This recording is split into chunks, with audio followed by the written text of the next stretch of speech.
সারস আর গাধার বন্ধুত্ব। সারসের বন্ধু গাধা। একটা জঙ্গলে লাকি নামের একটা সারস থাকত। ওর একটা বাজে স্বভাব ছিল যে ও ছোট ছোট কারণে খুব মাথা গরম করত। একদিন ও সব পশুদের সাথে লুকোচুরি খেলছিল।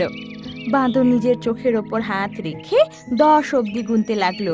হাতি, হরিণ, কাঠঠোকরা আর ভাল্লুকও যে যার মতো লুকিয়ে গেল। সারসও তেমনই একটা ঝোপে গিয়ে লুকিয়ে পড়ল। 8, 9, 10 আমি এলাম। এটা বলে বাঁদর এদিক ওদিক দেখতে লাগে। এবার যেহেতু সারসের গলা সবার থেকে লম্বা, তাই বাঁদর সবার প্রথমে ওকেই দেখতে পায়। তাই চুপি চুপি ওর পেছনে গিয়ে বলে, ধাপ্পা, ইয়ে, আমি লাকি সারসকে প্রথমে ধরলাম, এখন এ সৈন্য হবে।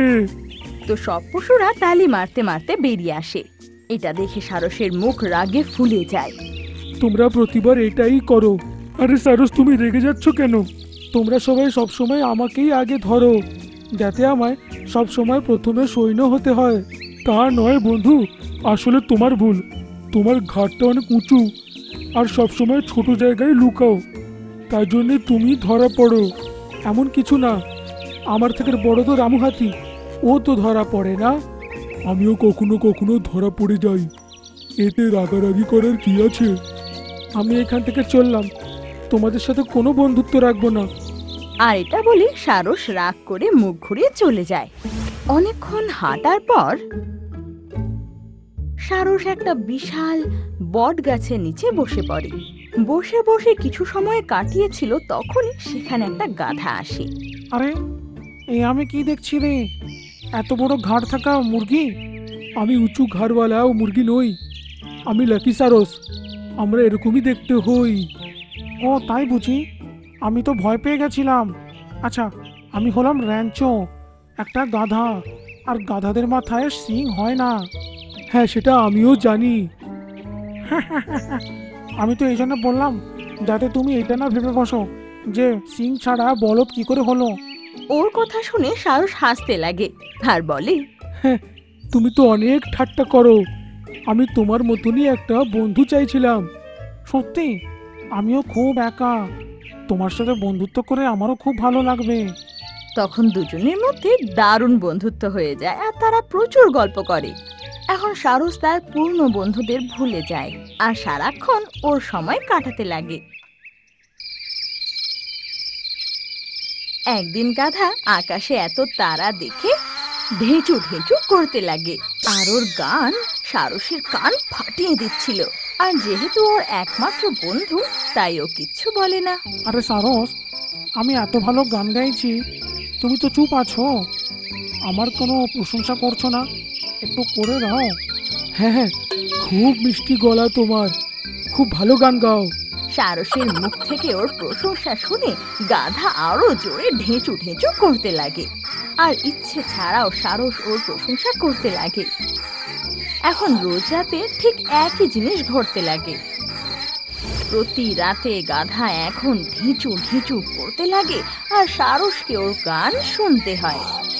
তো সারসের ওর পুরনো বন্ধুদের কথা মনে পড়ে, কিন্তু তবুও ওর পুরনো বন্ধুদের কাছে ফিরে যাওয়ার সাহস হয় না। এরকমই একদিন দুজনে পুকুর পাড়ে ঝোপের পাশে বসেছিল। আরে বাহ, চাঁদটা তো খুব সুন্দর লাগছে। এত সুন্দর চাঁদ দেখে আমার গাইতে ইচ্ছা করছে। তখনই ওরা কিছু নড়াচড়ার আওয়াজ পায়। সারস নিজের লম্বা গলা তুলে ঝোপের মাঝখান থেকে দেখতে লাগে। তো হাতে বন্দুক নিয়েও একটা শিকারীকে ওখানে দেখতে পায়, যে ওখানে ক্যাম্পের বাইরে আগুন জ্বালিয়ে বসে।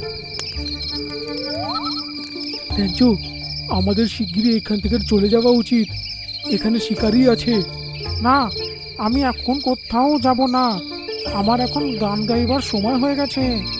প্লিজ রেঞ্চো, এরকম বলিস না। আগে এখান থেকে চল, তারপর যত ইচ্ছে গাইবি। না, আমি এখানে গান গাইবো। এটা বলে গাধা ওখানে জোরে জোরে গাইতে লাগে। ঢেঁচো ঢেঁচো ঢেঁচো। এটা শুনে তো শিকারী নিজের 2 কানে হাত রাখে, কিন্তু তবু গাধা তারও স্বরে চেঁচিয়েই যায়। শিকারী বিরক্ত হয়ে উঠে বন্দুক হাতে সেদিকে গুলি চালায়, কিন্তু সেই গুলি গাধার গায়ে না লেগে সারসের ডানায় গিয়ে লাগে। আহ আহ ওরে বাবারে, রক্ত! বিরাঞ্চু, আমার সাহায্য কর। আহ গাধা সারসের রক্ত পড়তে দেখে ওখান থেকে পালিয়ে যায়, আর সারস নিজের প্রাণ বাঁচানোর জন্য এদিক ওদিক ছুটতে লাগে। কিন্তু শিকারী ওর রক্তের ছাপ দেখে দেখে ওর কাছে পৌঁছে যায়। সারস, এর তো চিড়িয়াখানায় ভালো দাম পাবো। তখন সারসের পেছন থেকে ওর পুরনো বন্ধু রামু হাতি আর মন্টু বান্দর আসে। মন্টু বান্দর তখনই শিকারীর বন্দুক ছিনিয়ে নেয়, আর রামু হাতি শিকারীকে এমন জোর ধাক্কা মারে যে ও ঝোপে গিয়ে পড়ে। ওরে বাবারে! আহ তারপর রামু হাতি সারসকে পিঠে বসিয়ে সেখান থেকে বেরিয়ে যায়, আর কিছুক্ষণের মধ্যেই তারা সেখানে পৌঁছে যায় যেখানে খেলা করত। সেখানে ওর বাকি বন্ধুরাও চলে আসে। সারস তার ব্যথায় খুব কাতরাচ্ছিল। ওকে দেখে তো সবাই খুব কষ্ট পায়। হাতি তারপর ওকে মাটিতে রাখে।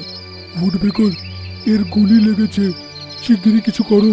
সারসকেও কষ্ট পেতে দেখে বলে, এই গুলিটা আমি বার করতে পারবো সারস, কিন্তু একটু ব্যথা হবে তোমার। না না, এই সময় এর প্রাণ বাঁচানো দরকার। এটা শুনে কাকঠোকরা সারসের পাখনায় দুবার ঠোকর মারে, আর 3 নম্বর ঠোকরে সেই গুলিটাকেও বের করে নিয়ে আসে। তোমার অনেক অনেক ধন্যবাদ উডপেকার, আমার এখন খুব ভাল লাগছে। ততক্ষণে মন্টু বান্দর এক ঔষধি নিয়ে আসে, আর সেটাকে সারসের ঘায়ে বেঁধে দেয়, আর লাগাতে সারসের ব্যথা ঠিক হয়ে যায়। এখন সকাল অবধি ঠিক হয়ে যাবে, আর ঠিক হওয়ার পরে নিজের গাধা বন্ধুর কাছে ফিরে যেও।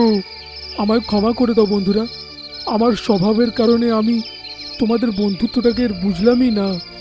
খেলায় হারা জেতা তো লেগেই থাকে, সেটা আমি খুব খারাপভাবে নিলাম, আর ওই গাধাটাকে নিজের বন্ধু বানিয়ে নিলাম, যে আমাকে সমস্যায় ফেলে পালিয়েই গেল। আমি আর কোনোদিনও এরকম করব না তোমাদের সাথে, সবসময় তোমার বন্ধু হয়ে থাকবো। এবার খেলা হবে, খুব ভালো। আর তারপর থেকে সারস আবার পুরনো বন্ধুর সাথে থাকতে লাগে। ওর ঘা ধীরে ধীরে ঠিক হয়ে যায়, আর ওর জীবন আগের থেকে বেশি ভালো হয়ে যায়। আর যখনই ওর গাধার সেই ঢেঁচু ঢেঁচু গানের কথা মনে পড়ে, ও মন খুলে জোরে হাসে।